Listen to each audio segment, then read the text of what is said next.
Good morning students. Last લેક્ચરમાં આપણે વિકૃતિની વાત કરી હતી કે વિકૃતિ એટલે શું અને વિકૃતિના જુદા જુદા પ્રકારો વિશે સમજ્યા હતા. હવે આપણે આગળ વાત કરીએ. વિકૃતિ પછીનો ટોપિક છે જનનિક અનિયમિતતાઓ. જનનિક અનિયમિતતાઓ એટલે કે જીનેટિક ડિસઓર્ડર્સ. કોને કહેવાય જીનેટિક ડિસઓર્ડર્સ? તો રંગસૂત્રોમાં કે જનીનમાં કોઈ ખામી સર્જાવાના કારણે જે રોગ સર્જાય છે અથવા જે પરિસ્થિતિ સર્જાય છે એને જનનિક અનિયમિતતાઓ તરીકે ઓળખવામાં આવે છે. એમાં પહેલો ટોપિક તમારે શીખવાનું છે વંશાવળી પૃથ્થકરણ. વંશાવળી પૃથ્થકરણને પેડિગ્રી એનાલિસિસ તરીકે પણ ઓળખવામાં આવે છે. તો આ વંશાવળી પૃથ્થકરણ શું છે? મેન્ડલના અને તમને ખ્યાલ છે કે વર્ષોથી માનવમાં કોઈ વિકૃતિનો અભ્યાસ, વિકૃતિ એટલે કે વિકારોનો અભ્યાસ થતો આવ્યો છે. બરાબર. મેન્ડલે જે કાર્યો કર્યા એ મેન્ડલના કાર્યના પુનઃસંશોધન પછી મનુષ્યમાં જે વારસાગત લક્ષણો છે એ વારસાગત લક્ષણોના અનુકરણીય નમૂનાના પૃથ્થકરણની શરૂઆત થઈ. એટલે મેન્ડલના પ્રયોગોનો અભ્યાસ કર્યો એ પછી જે પુનઃસંશોધન થયું, મેન્ડલના કાર્યનું પુનઃસંશોધન થયું, ત્યાર પછી કોઈ લક્ષણ માનવમાં વારસાગત રીતે ઉતરે છે એટલે કે આનુવંશિકતામાં વારસાગત રીતે માનવમાં કોઈ લક્ષણ ઉતરે છે એનો અભ્યાસ કરવાની શરૂઆત થઈ અથવા એનું પૃથ્થકરણ કરવાની શરૂઆત થઈ. તો પહેલો ટોપિક યાદ રાખવાનો છે તમારે. મેન્ડલના કાર્યના પુનઃસંશોધન પછી મનુષ્યમાં વારસાગત લક્ષણોના અનુકરણીય નમૂનાના પૃથ્થકરણની શરૂઆત થઈ. એટલે શું? તો વારસાગત લક્ષણ જે પિતૃમાં હતું, પિતૃમાંથી એની સંતતિમાં, એ સંતતિમાંથી પાછી એની સંતતિમાં, એમ પેઢી દર પેઢી કોઈ લક્ષણનો વારસાગત રીતે અભ્યાસ કરવાની જે પદ્ધતિ છે એને વંશાવળી પૃથ્થકરણ તરીકે ઓળખવામાં આવે છે. તો વંશાવળી પૃથ્થકરણની તમારે વ્યાખ્યા લખવાની છે કે માનવ કુટુંબમાં અનેક પેઢીઓ સુધી, અનેક પેઢી સુધી એટલે પેઢી દર પેઢી, એક પેઢીમાંથી બીજી પેઢી, ત્રીજી પેઢી, ચોથી પેઢી, બરાબર. તો માનવ કુટુંબમાં અનેક પેઢીઓ સુધી કોઈ એક લક્ષણની નોંધ રાખવાની જે બાબત છે એને વંશાવળી પૃથ્થકરણ તરીકે ઓળખવામાં આવે છે. તો ફરી વ્યાખ્યા યાદ રાખજો. વંશાવળી પૃથ્થકરણ અથવા પેડિગ્રી એનાલિસિસ એટલે શું? તો માનવમાં કોઈ એક લક્ષણની અનેક પેઢી સુધી અથવા માનવ કુટુંબમાં કોઈ એક લક્ષણની અનેક પેઢી સુધી નોંધ રાખવાની બાબતને વંશાવળી પૃથ્થકરણ તરીકે ઓળખવામાં આવે છે. હવે મેન્ડલે તો વટાણાના છોડ ઉપર કે અન્ય સજીવોમાં પ્રયોગ કર્યા હતા. માનવમાં એવું શક્ય નથી. એટલે માનવમાં આવું વંશાવળી પૃથ્થકરણ કરવામાં આવે છે અને વંશવૃક્ષ તરીકે લક્ષણનું પેઢી દર પેઢી વિશ્લેષણ કરવામાં આવે છે. હવે વંશવૃક્ષ એટલે શું? વંશવૃક્ષ એટલે પેઢી, પહેલી પેઢી છે એમાં જે લક્ષણો હતા એની પેઢી નવી પેઢીમાં વારસાગત રીતે ઉતરે છે કે નહીં, પછી એની નવી પેઢીમાં વારસાગત રીતે ઉતરે છે કે નહીં, એ આખા વંશવૃક્ષ દ્વારા પેઢી દર પેઢી કોઈ લક્ષણનું વિશ્લેષણ કરવાની પદ્ધતિને વંશાવળી પૃથ્થકરણ તરીકે ઓળખવામાં આવે છે. અને આ વંશાવળી પૃથ્થકરણ એ માનવ જનીન વિદ્યામાં એક મહત્વનું ઉપકરણ છે જેના દ્વારા માનવ કુટુંબમાં કોઈ વિશિષ્ટ લક્ષણ હોય તો એ વિશિષ્ટ લક્ષણ પેઢી દર પેઢી વારસામાં ઉતરે છે કે નહીં એનો ખ્યાલ આવે, અથવા માનવમાં કોઈ અસામાન્યતા હોય અથવા તો કોઈ રોગ હોય એની તપાસ માટે, કોઈ રોગ એવો છે કે જે પેઢી દર પેઢી વારસામાં ઉતરે છે તો એની તપાસ માટે આ વંશાવળી પૃથ્થકરણનો અભ્યાસ કરવામાં આવે છે. જેમ કે આપણે એમ કહીએ સામાન્ય રીતે નોર્મલ દરેક વ્યક્તિમાં હાથમાં 5 આંગળા હોય છે, બરાબર. કોઈ અમુક વ્યક્તિ એવી હોય કે જેમાં 6 આંગળા હોય કે એનાથી વધારે હોય, બરાબર. અને એ વિશિષ્ટ લક્ષણ છે. તો હવે એ વિશિષ્ટ લક્ષણ વારસાગત રીતે એની પેઢી દર પેઢીમાં નવી પેઢીઓમાં એ લક્ષણ ઉતરે છે કે નહીં ઉતરતું, તો એ લક્ષણનો અભ્યાસ કરવાની પદ્ધતિ અને વંશાવળી પૃથ્થકરણ કહેવાય. તો વંશાવળી પૃથ્થકરણ એ જનીન વિદ્યામાં એક મહત્વનું ઉપકરણ છે જેના લીધે પેઢી દર પેઢી કોઈ વિશિષ્ટ લક્ષણનો અભ્યાસ કરવો હોય તો એ કરી શકાય, અથવા પેઢી દર પેઢી માનવમાં કોઈ અસામાન્ય રોગ થાય છે, કોઈ રોગ હોય છે તો એ પેઢી દર પેઢી વારસામાં ઉતરે છે કે નહીં એનો પણ અભ્યાસ કરી શકાય છે. સજીવનું પ્રત્યેક, હવે તમને ખબર છે કે સજીવનું લક્ષણ એના માટે જવાબદાર કોણ છે? જનીન. સજીવનું પ્રત્યેક લક્ષણ ડીએનએ પરના એક અથવા બીજા જનીન દ્વારા નિયંત્રિત થાય છે. સજીવનું દરેકે દરેક લક્ષણ ઊંચાઈનું હોય, રંગ માટેનું હોય, કોઈ પણ લક્ષણ છે એના માટે જવાબદાર છે ડીએનએ પરના જનીન. ડીએનએ પર આવેલું એક અથવા બીજા પ્રકારનું જનીન એ મનુષ્યના લક્ષણોનું નિયંત્રણ કરે છે. હવે ઘણીવાર મોટાભાગે એવું બને છે કે ડીએનએનું આનુવંશિક માહિતી માટેનું વાહક છે. ડીએનએ શું છે? એ આનુવંશિકતા એટલે શું? જે પિતૃઓમાં લક્ષણ હોય એ જ લક્ષણ પેઢી દર પેઢી વારસામાં ઉતરે તો એને આનુવંશિકતા તરીકે ઓળખવામાં આવે છે. તો ડીએનએ, આ ખાસ યાદ રાખજો, ડીએનએ એ આનુવંશિક માહિતી માટેનું વાહક છે. પેઢી દર પેઢી જે માહિતી એક પેઢીમાંથી બીજી પેઢીમાં, બીજી પેઢીમાંથી ત્રીજી પેઢીમાં એમ માહિતી મળે છે, પ્રાપ્ત થાય છે અથવા ઉતરે છે, એને ડીએનએને આનુવંશિક માહિતી માટેનું વાહક કહી શકાય અથવા આનુવંશિકતા માટેનો મુખ્ય ઘટક કહી શકાય. હવે જો ડીએનએ કોઈ પણ પરિવર્તન વગર એક પેઢીમાંથી બીજી પેઢીમાં સ્થળાંતરિત થાય તો એને આનુવંશિકતા તરીકે ઓળખવામાં આવે છે. એટલે એમાં પિતૃઓમાં જે લક્ષણ હશે એ જ લક્ષણ સંતતિમાં ઉતરશે. બરાબર. મનુષ્યમાં કેટલીક વખત વિકૃતિ એવી જોવા મળી છે કે જેનો સંબંધ રંગસૂત્ર અથવા જનીન સાથે હોય, જનીનના પરિવર્તન સાથે હોય. એટલે કે પિતૃઓમાં જે જનીનો હોય છે એ જનીનોમાં કોઈ બદલાવ આવે અથવા પરિવર્તન આવે અથવા તો રંગસૂત્રોમાં પરિવર્તન આવે અથવા બદલાવ આવે તો એના કારણે માનવમાં કોઈ વિકાર અથવા તો વિકૃતિ જોવા મળે છે. બરાબર. તો આ વિકૃતિનો અભ્યાસ આપણે માનવના વંશાવળી પૃથ્થકરણ દ્વારા કરી શકીએ છીએ. હવે આવા વંશાવળી પૃથ્થકરણ માનવની કોઈ પેઢીમાં વંશાવળી પૃથ્થકરણ એટલે કે વંશવૃક્ષ દ્વારા કોઈ લક્ષણનો અભ્યાસ કરવો હોય કે કોઈ રોગનો અભ્યાસ કરવો હોય, બરાબર, તો એના માટેના કેટલીક સાઇન આપેલી છે, કેટલાક નિશાનીઓ આપી છે વંશાવળી પૃથ્થકરણનો અભ્યાસ કરવા માટેનું. તો એની આપણે ચર્ચા કરીએ. તો ફરી યાદ રાખજો, વંશાવળી પૃથ્થકરણ કોને કહેવાય? માનવ કુટુંબમાં અનેક પેઢીઓ સુધી કોઈ એક લક્ષણની નોંધ રાખવાની બાબતને વંશાવળી પૃથ્થકરણ અથવા પેડિગ્રી એનાલિસિસ તરીકે ઓળખવામાં આવે છે. હવે આપણે જોઈએ કે આ વંશાવળી પૃથ્થકરણમાં કયા ચિહ્નોનો ઉપયોગ કરવામાં આવે છે અથવા કઈ નિશાનીનો ઉપયોગ કરવામાં આવે છે. આગળ આપણે વંશાવળી પૃથ્થકરણની વ્યાખ્યા સમજાવી કે વંશાવળી પૃથ્થકરણ કોને કહેવાય? કે કોઈ એક લક્ષણનો અનેક પેઢીઓ એટલે કે પેઢી દર પેઢી કોઈ એક લક્ષણનો અભ્યાસ કરવાની પદ્ધતિ છે એને વંશાવળી પૃથ્થકરણ પેડિગ્રી એનાલિસિસ તરીકે ઓળખવામાં આવે છે. હવે આ વિશિષ્ટ લક્ષણ અથવા રોગનો અભ્યાસ કરવા માટે વંશાવળી પૃથ્થકરણમાં, માનવ વંશાવળી પૃથ્થકરણમાં કેટલાક સંકેતો વપરાય છે. વંશવૃક્ષ બતાવવા માટે કેટલાક સંકેતો વપરાય છે. તો એ સંકેતો તમારે યાદ રાખવાના છે અને આ સંકેતો તમને નીટમાં પણ પૂછી શકાય એટલે તમારે આ સંકેતો યાદ રાખવાના છે. જેમ કે માનવ વંશાવળી પૃથ્થકરણમાં આ જે ચોરસ બતાવ્યું છે એ નર બતાવે છે, એટલે કે મેલ બતાવે છે. પિતૃમાં અથવા તો સંતતિમાં મેલ વ્યક્તિ તરીકે ચોરસ સ્ક્વેર બતાવવામાં આવે છે. સ્ક્વેર એટલે કે નર, પછી સર્કલ એટલે રાઉન્ડ એટલે કે માદા વ્યક્તિ બતાવે છે, એટલે ફિમેલ બતાવે છે. પછી આ રીતનું હોય સ્ક્વેર, બરાબર, તો એમાં કોઈ લિંગનો ઉલ્લેખ નથી, નહીં સ્ત્રીલિંગ કે નહીં પુલ્લિંગ, લિંગનો ઉલ્લેખ કરેલો હોતો નથી. પછી સ્ક્વેર અને સર્કલ એમાં વચ્ચે લાઈનની જોઈન્ટ બતાવે, એનો મતલબ કે બંનેમાં મેલ અને ફિમેલમાં મૈથુન ક્રિયા બતાવે છે, સંભોગ અથવા સેક્સ ક્રિયા બતાવે છે. ત્યાર પછી સ્ક્વેર અને સર્કલની વચ્ચે ડબલ લાઈન હોય, ડબલ લાઈન વડે જોડાયેલું બતાવ્યું હોય તો સંબંધીઓ સાથે મૈથુન મતલબ સમરક્ત મૈથુન દર્શાવે છે. બરાબર.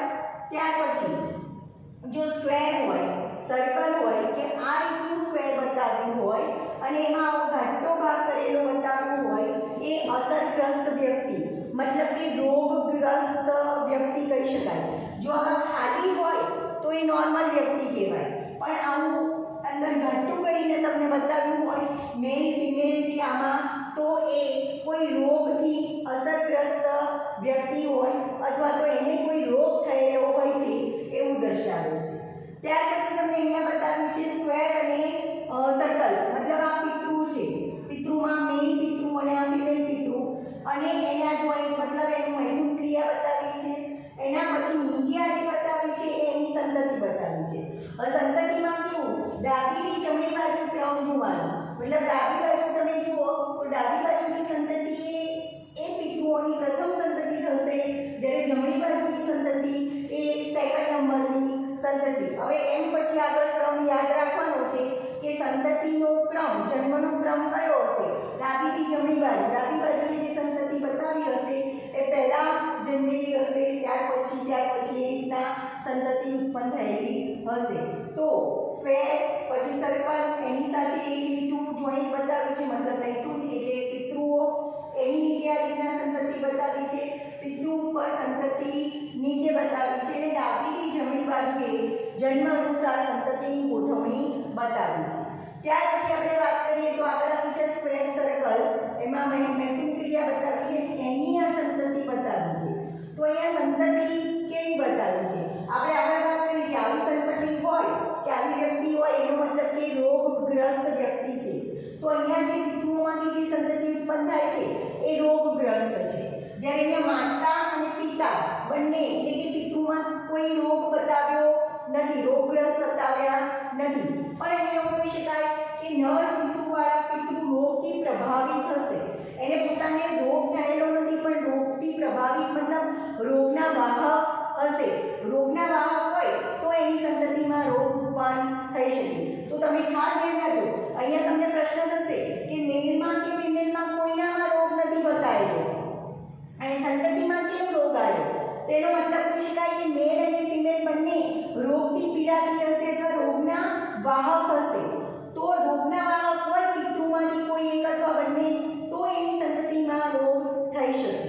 અને નીચે આપણું સ્ક્વેર કરી અને 5 બતાવ્યું છે એ પ્રભાવની સામાન્ય સંતતિ છે, આમાં કોઈ રોગનો પ્રભાવ જોવા મળતો નથી. તો આ બધા જ જે સંકેતો છે એ સંકેતો તમારે યાદ રાખવાના છે. તો ફરી યાદ રાખજો, માનવ વંશાવળી પૃથ્થકરણમાં વપરાતા કેટલાક સંકેતો. વંશાવળી પૃથ્થકરણ એટલે કે કોઈ એક લક્ષણ, એ ચાહે રોગ માટેનું હોય, કોઈ વિશિષ્ટ લક્ષણ હોય, એનું પેઢી દર પેઢી અભ્યાસ કરવો હોય તો એને વંશાવળી પૃથ્થકરણ દ્વારા એનો અભ્યાસ કરી શકાય છે. વંશાવળી પૃથ્થકરણમાં વપરાતા કેટલાક સંકેતો તમારે યાદ રાખવાના છે જે તમને નીટમાં પૂછાય છે. તો દાખલા તરીકે નોર્મલ સ્ક્વેર બતાવ્યો છે એ નરની સાઇન છે, પછી સર્કલ બતાવ્યું છે એ ફિમેલની સાઇન છે, આવો સ્ક્વેર બતાવ્યો છે એનો મતલબ કે કોઈ લિંગનો ઉલ્લેખ નથી, પછી સ્ક્વેર અને સર્કલ વચ્ચે લાઈન બતાવી છે, મતલબ મેલ અને ફિમેલમાં મૈથુન ક્રિયા બતાવી છે. ત્યાર પછી મેલ અને ફિમેલમાં ડબલ વચ્ચે લાઈન બતાવી છે, તો સંબંધીઓ સાથે મૈથુન ક્રિયા મતલબ સમરક્ત સમાન લોહી ધરાવતા સંબંધી સાથે મૈથુન ક્રિયા એટલે કે એક જ જાતિના સજીવો સાથે મૈથુન ક્રિયા. ત્યાર પછી જો ડાર્ક આવા સ્ક્વેરમાં સર્કલમાં કે આમાં ડાર્ક કરીને બતાવ્યું હોય એનો મતલબ કે વ્યક્તિ અસરગ્રસ્ત છે, રોગગ્રસ્ત છે. પછી અહીંયા મેલ અને ફિમેલ એમાં મૈથુન ક્રિયા બતાવી છે એટલે કે આ પિતૃ છે, અને એની નીચે નીચે બતાવ્યા છે એની સંતતિ છે. સંતતિ હંમેશા ડાબી બાજુથી જમણી બાજુ એના જન્મના ક્રમ અનુસાર ગોઠવવામાં આવે છે. ડાબી બાજુએ બતાવેલી પહેલી એ પ્રથમ સંતતિ કહેવાય, પછી સેકન્ડ નંબરની, પછી થર્ડ નંબરની, એ રીતના સંતતિ ઉત્પન્ન થાય છે. ત્યાર પછી અહીંયા બતાવ્યું છે મેલ ફિમેલ વચ્ચે મૈથુન ક્રિયા બતાવી છે એટલે કે પિતૃઓ છે, અને એની નીચે જે સંતતિ બતાવી છે એ અસરગ્રસ્ત કે રોગગ્રસ્ત બતાવી છે. તો અહીંયા મેલ કે ફિમેલ એ રોગગ્રસ્ત બતાવ્યું નથી. તો અહીંયા કહી શકાય કે અહીંયા જે નર શિશુ છે એના પિતૃ રોગથી પ્રભાવિત છે, મતલબ કે રોગના વાહક છે, બરાબર. રોગના વાહક હોય તો એની સંતતિમાં રોગ અથવા તો અસર આવી શકે અથવા રોગગ્રસ્ત બની શકે. પછી સ્ક્વેરમાં આ રીતના નીચે આ રીતનું સ્ક્વેર હોય ને એ હોય તો પ્રભાવની સામાન્ય સંતતિ, આમાં કોઈ પ્રભાવ જોવા મળતો નથી. તો આટલી સારી તમારે આટલા સંકેતો તમારે માનવ વંશાવળી પૃથ્થકરણમાં યાદ રાખવાના રાખવાના છે અને કોઈપણ લક્ષણનો અભ્યાસ કરતી વખત આ સંકેતોને ધ્યાનમાં રાખવાના છે. આગળ આપણે વંશાવળી પૃથ્થકરણમાં વપરાતા સંકેતોની વાત કરી. એના પછીનો એક ટોપિક તમને આપેલો છે મેન્ડેલિયન અનિયમિતતાઓ. બરાબર, તો તમને તમારે બે પ્રકારના રોગો વિશે શીખવાનું છે. એક મેન્ડેલિયન અનિયમિતતાઓ અને રંગસૂત્રીય અનિયમિતતાઓ. આ બંને રોગ વિશે આપણે એના પછી વાત કરીશું કે કયા પ્રકારના રોગોનો મેન્ડેલિયન અનિયમિતતાઓમાં સમાવેશ થાય છે અને કયા પ્રકારના રોગો રંગસૂત્રીય અનિયમિતતાના કારણે થાય છે. એ આપણે પછીના લેક્ચરમાં સમજીશું. પણ આગળ વંશાવળી પૃથ્થકરણને આપણે ડિટેલમાં થોડાક ઉદાહરણ સાથે સમજાવીએ. એ વંશાવળી પૃથ્થકરણમાં આપણે વાત કરી હતી કે પેઢી દર પેઢી કોઈ લક્ષણનો વારસાગત રીતે અભ્યાસ કરવો, બરાબર, તો એને વંશાવળી પૃથ્થકરણ તરીકે ઓળખવામાં આવે છે. તો અહીંયા તમારી ટેક્સ્ટબુકમાં મેન્ડેલિયન અનિયમિતતાઓની નીચે તમને બે ઉદાહરણ આપેલા છે. વંશવૃક્ષ કહેવાય અથવા વંશાવળી પૃથ્થકરણ તમને આપેલું છે. પ્રતિકાત્મક વંશાવળી પૃથ્થકરણ, એમાં તમને બે એક્ઝામ્પલ આપેલા છે. એમાં એ આપ્યું છે દૈહિક પ્રભાવી લક્ષણ, એટલે કે દૈહિક રંગસૂત્રો પર પ્રભાવી જનીનના કારણે કોઈ રોગ સર્જાય છે અથવા કોઈ ખામી સર્જાય છે કે કોઈ વિશિષ્ટ લક્ષણ જોવા મળે છે તો એ દૈહિક પ્રભાવી લક્ષણ કહેવાય છે. દૈહિક, તમને ખ્યાલ છે માનવમાં બે પ્રકારના રંગસૂત્રો જોવા મળે છે, દૈહિક રંગસૂત્રો અને લિંગી રંગસૂત્રો. બરાબર, 23 રંગસૂત્રો માનવમાં જોવા મળે છે. એમાં 22 દૈહિક રંગસૂત્રોની કહેવાય અને 23મી જોડ લિંગી રંગસૂત્રોની કહેવાય. હવે દૈહિક રંગસૂત્રો ઉપર પ્રભાવી જનીનના કારણે કોઈ વિશિષ્ટ લક્ષણ જોવા મળે તો અહીંયા દૈહિક પ્રભાવી લક્ષણ આપ્યું છે. એનું એક એક્ઝામ્પલ તમને આપ્યું છે માયોટોનિક ડિસ્ટ્રોફી. હવે માયોટોનિક ડિસ્ટ્રોફી એટલે શું? તો માયોટોનિક ડિસ્ટ્રોફી એક સ્નાયુ એટલે કે જેને આપણે મસલ્સ કહીએ છીએ, એ મસલ્સમાં કેટલીક અનિયમિતતા સર્જાવાના કારણે માયોટોનિક ડિસ્ટ્રોફી થાય છે. મસલ્સમાં દુખાવો થવો, મસલ્સમાં પેઇન થવું, સ્નાયુ અથવા મસલ્સ નબળા હોવા, આ જો લક્ષણ આનુવંશિક હોય તો એને માયોટોનિક ડિસ્ટ્રોફી તરીકે ઓળખવામાં આવે છે. ટૂંકમાં માયોટોનિક ડિસ્ટ્રોફી એ મસલ્સને સંલગ્ન ખામી છે, સ્નાયુને સંલગ્ન ખામી છે, જેમાં સ્નાયુઓમાં ખામી સર્જાય છે અથવા સ્નાયુઓમાં કોઈ તકલીફ સર્જાય છે. હવે અહીંયા તમને માયોટોનિક ડિસ્ટ્રોફી ની ખામી સર્જાવતા એક વંશાવળી પૃથ્થકરણ તમને આપ્યું છે, જેમાં અહીંયા ફિમેલ અને આ મેલ છે. તો ફિમેલ જે છે માતા, મતલબ પિતૃમાં જે માતા છે એને આ માયોટોનિક ડિસ્ટ્રોફી છે એમ કહી શકાય કે ફિમેલ છે એ માયોટોનિક ડિસ્ટ્રોફીની અસરગ્રસ્ત છે. માતા છે એ માયોટોનિક ડિસ્ટ્રોફીની અસરગ્રસ્ત છે, રોગગ્રસ્ત છે અથવા તો એનામાં આ માયોટોનિક ડિસ્ટ્રોફીની ખામી છે. જ્યારે મેલ છે એ નોર્મલ છે. બરાબર, આ પિતૃ પેઢી એટલે પહેલી પેઢી થઈ, બરાબર, પ્રથમ પેઢી થઈ. હવે એના પછી એમાં આ મૈથુન ક્રિયા એટલે કે લગ્ન ગ્રંથિથી બંને જોડાય છે, જેમાં માતા રોગગ્રસ્ત છે, માયોટોનિક ડિસ્ટ્રોફી એમને થયેલી છે, જ્યારે પિતા એ નોર્મલ છે. હવે એ લગ્ન ગ્રંથિથી જોડાય છે અને એમાં આ જે સેકન્ડ નંબરની જે બતાવે છે નીચે, આ પ્રથમ પેઢી થઈ, પ્રથમ પેઢી, બરાબર, પછી આ એની આ પિતૃ પેઢી થઈ, બરાબર, પિતૃ પેઢી અથવા પ્રથમ પેઢી પણ કહી શકાય.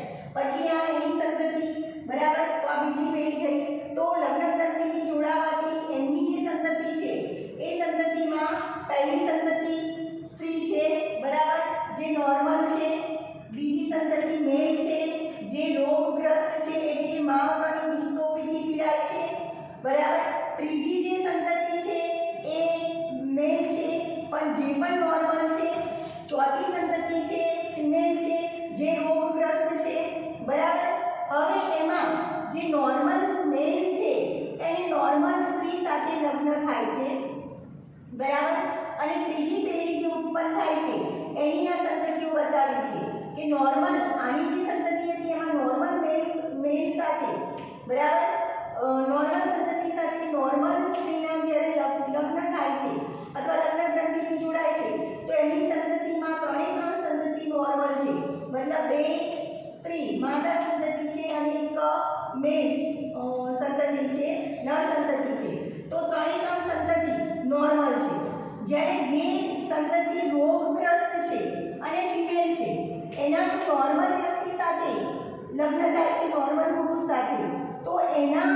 લગ્નગ્રંથિથી જોડાય રોગગ્રસ્ત સંતતિ નોર્મલ વ્યક્તિ સાથે એટલે કે નર સાથે લગ્નગ્રંથિથી જોડાય છે તો એની જે સંતતિ ઉત્પન્ન થાય છે એમાં 3 સંતતિ ઉત્પન્ન થાય છે, પહેલી, બીજી અને ત્રીજી.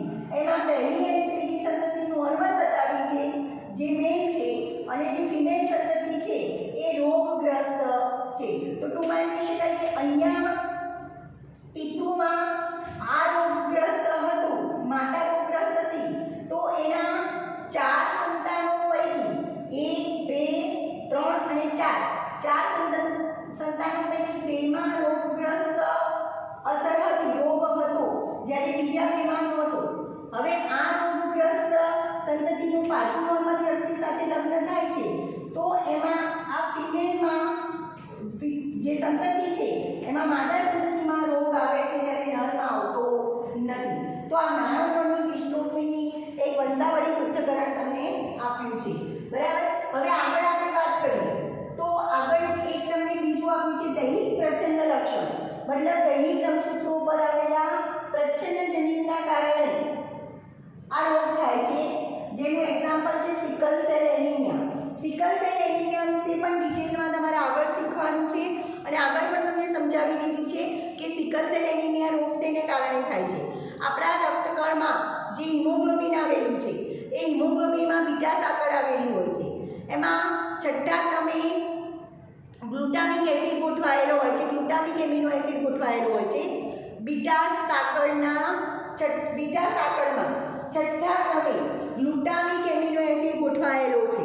એની જગ્યાએ જો છઠ્ઠા ક્રમે ગ્લુટામિક એમિનો એસિડની સ્થાને વેલાઇન એમિનો એસિડ જ્યારે ગોઠવાય છે ત્યારે સિકલ સેલ એનિમિયા રોગ થાય છે, અને એમાં રક્તકણનો દ્વિઅંતરગોળ આકાર બનવાના બદલે રક્તકણ દાંતરડા આકારના બની જાય છે, અને એમાં રક્તની ખામી સર્જાય છે. તો સિકલ સેલ એનિમિયા વિશે પણ આપણે ડિટેલમાં આગળ સમજીશું, પણ અહીંયા તમને એક સિકલ સેલ એનિમિયાનું વંશાવળી પૃથ્થકરણ આપ્યું છે.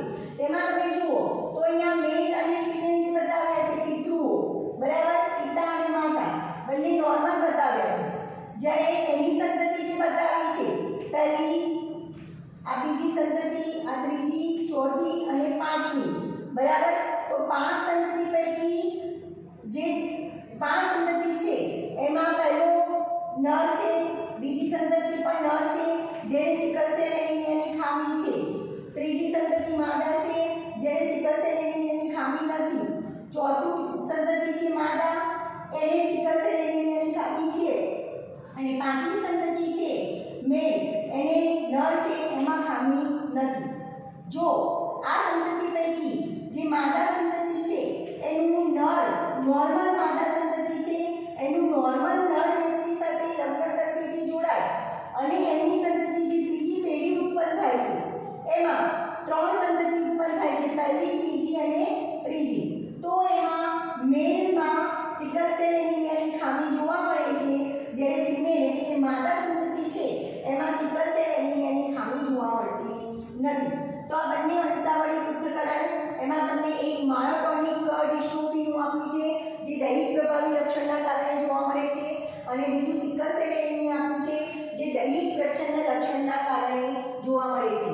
તો આ બંને વંશાવળી પૃથ્થકરણ પરથી તમે નક્કી કરી શકો કે પિતૃમાં રોગ હતો, પિતૃમાં કોઈ વિશિષ્ટ લક્ષણ હતું તો એની સંતતિમાં આવે છે, એની પેઢી દર પેઢી કોઈ લક્ષણ વારસામાં ઉતરે છે કે નથી ઉતરતું, એ તમે આ વંશાવળી પૃથ્થકરણ પરથી નક્કી કરી શકો છો અને એનો અભ્યાસ કરી શકો છો. આગળ આપણે બીજા કેટલાક ઉદાહરણની વાત કરીએ.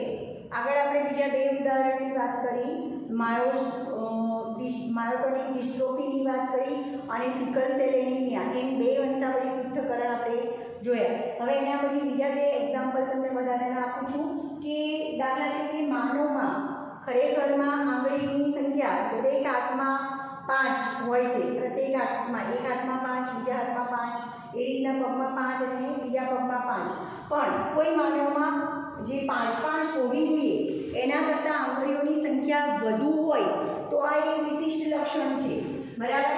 તો માનવમાં વધુ આંગળી ધરાવતું કોઈ લક્ષણ જોવા મળે તો એને પોલીડેક્ટાઇલ તરીકે ઓળખવામાં આવે છે.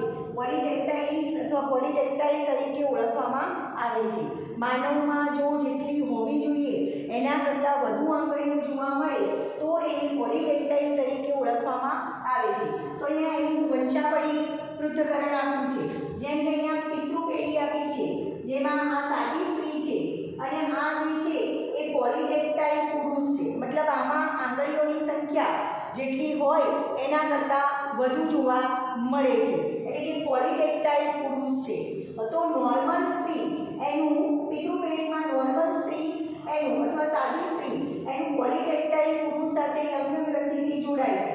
અને જે બીજી પેઢીમાં એની સંતતિ થાય છે એ સંતતિમાં 3 સંતતિ છે. તો પહેલી જે સંતતિ છે એમાં માદા સંતતિ એ પોલીડેક્ટાઇલિસ છે, એટલે કે વધુ આંગળી ધરાવતી છે. બીજી નર સંતતિ છે એ પણ પોલીડેક્ટાઇલિસ છે, એટલે કે વધુ આંગળા ધરાવે છે.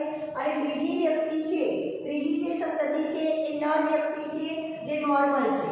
હવે આ 3 સંતતિ પૈકી પહેલી જે સંતતિ પોલીડેક્ટાઇલ સ્ત્રી છે, માદા છે, એનું જો નોર્મલ પુરુષ સાથે લગ્ન ગ્રંથિથી જોડાય તો ત્રીજી પેઢીમાં એમની સંતતિઓ ઉત્પન્ન થાય છે. તો એમની સંતતિમાં 4 સંતતિ ઉત્પન્ન થયેલી બતાવી છે, જે 4 સંતતિ પૈકી 2 નર છે અને 2 માદા છે. તો 2 ના પહેલી, બીજી, ત્રીજી અને ચોથી, જેમાં પહેલી સંતતિ છે નોર્મલ પુરુષનું પોલીડેક્ટાઇલ સ્ત્રી સાથે લગ્ન ગ્રંથિથી જોડાય છે, સંતતિ લગ્ન ગ્રંથિથી જોડાય છે. તો એમની જે સંતતિ ઉત્પન્ન થાય છે એમાં 4 સંતતિ ઉત્પન્ન થાય છે, જેમાં પ્રથમ છે નર સંતતિ એ નોર્મલ છે, બીજી માદા સંતતિ પોલીડેક્ટાઇલ અસર ધરાવે છે, ત્રીજી માદા સંતતિ નોર્મલ છે, સાદી સ્ત્રી છે, જ્યારે ચોથી નર છે એ પોલીડેક્ટાઇલ છે. બરાબર. એ જ રીતે આ બાજુ જે ત્રીજી સંતતિ હતી નર સંતતિ, એનું એ સાદો નર હતો અને એનું સાદી સ્ત્રી સાથે જો લગ્ન ગ્રંથિથી જોડાય તો એની જેટલી સંતતિ ઉત્પન્ન થાય છે બધી નોર્મલ છે, જેમાં 3 માદા સંતતિ છે અને 2 નર સંતતિ બતાવી છે, બધી નોર્મલ છે. એમાં પોલીડેક્ટાઇલ એટલે કે વધુ આંગળીવાળું લક્ષણ આવતું નથી. તો અહીંયા તમને બતાવ્યું છે ખાલી સર્કલ તો સાદી સ્ત્રી, પછી સર્કલ ડાર્ક બતાવ્યું તો પોલીડેક્ટાઇલની સ્ત્રી એટલે કે વધુ આંગળીવાળી સ્ત્રી. બરાબર. અહીંયા ખાલી સ્ક્વેર બતાવ્યો તો સાદું પુરુષ અને આવું ગાંઠો સ્ક્વેર બતાવ્યો હોય તો પોલીડેક્ટાઇલિસ પુરુષ. તો અહીંયા માનવમાં વધુ આંગળી ધરાવતા એટલે કે પોલીડેક્ટાઇલ વંશાવળી પૃથ્થકરણ બતાવ્યું છે. એ જ રીતે બીજું એક્ઝામ્પલ તમને આપ્યું છે હિમોફિલિયાનું. કોઈ વ્યક્તિમાં જો હિમોફિલિયાની ખામી હોય, હવે હિમોફિલિયામાં શું ખામી સર્જાય છે એ પણ આપણે ડિટેલમાં આગળ સમજવાનું છે. તો દાખલા તરીકે એમાં પણ અહીંયા એક વંશાવળી પૃથ્થકરણ બતાવ્યું છે કે પ્રથમ પેઢી છે એમાં જે પિતૃ છે એમાં સ્ત્રી છે એ સાદી છે, જ્યારે પુરુષ છે એ હિમોફિલિક છે. હવે સાદી સ્ત્રીનું હિમોફિલિક પુરુષ સાથે લગ્ન થાય છે તો એની જે સંતતિ ઉત્પન્ન થાય છે એ 2 સંતતિ પૈકી પુરુષ જે છે એ સાદો છે, આ બીજી પેઢી કહેવાય. બીજી પેઢીમાં પુરુષ સાદો છે, નોર્મલ છે, જ્યારે સ્ત્રી જે છે માદા સંતતિ એ વાહક છે. બરાબર. વાહક એટલે કે એમાં જનીનો હાજર છે હિમોફિલિક માટેના, એ રોગગ્રસ્ત ના કહી શકાય પણ વાહક કહેવાય. તો વાહક સ્ત્રી છે. હવે આવા વાહક સ્ત્રીનું સાદા પુરુષ સાથે લગ્ન ગ્રંથિથી જોડાય છે ત્યારે એમની જે સંતતિ ઉત્પન્ન થાય છે એ સંતતિ પૈકી એક સાદી સ્ત્રી, ત્રીજી પેઢીમાં એક સાદી સ્ત્રી, બીજો એક સાદો પુરુષ ઉત્પન્ન થાય છે એટલે કે સાદો નર ઉત્પન્ન થાય છે, ત્રીજી સંતતિ તરીકે વાહક સ્ત્રી ઉત્પન્ન થાય છે અને ચોથી સંતતિ તરીકે હિમોફિલિક પુરુષ ઉત્પન્ન થાય છે.